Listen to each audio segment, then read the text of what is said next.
Hi, my name is Dagmar, and in this series, I'm going to give you tips on how to effectively work with the new Outlook for the web. Have you come across Outlook, and would you like to give it a try yourself? Well, I can only recommend that. Let me show you how to create your very first account. We are going to visit the outlook.com, and here we're going to pick the Create Free Account.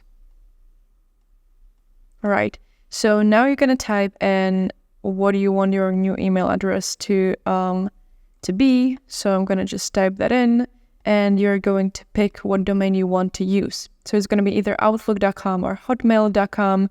I'm going to stay with Outlook. Click the next button. Here you're going to create your password. Don't forget to pick some strong one.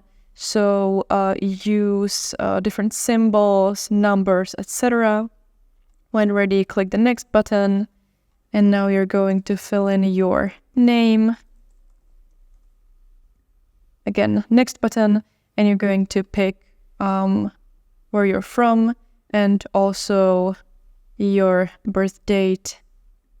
So I'm going to do just that. Again, click the next button. And now you're going to solve the puzzle. This is just because of safety. So very simple, submit, verification complete, perfect. And now the very last step is going to be, it takes a while, a moment. Yeah, it's going to be picking if you want to stay signed in or not. I'm gonna pick no, and that's it. Now your Outlook account is going to be set.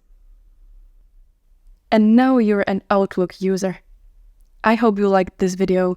If you did, give it a thumbs up and subscribe to our channel. Also, don't forget to hit that little bell to get notified every time there's a new video uploaded. I'll see you soon.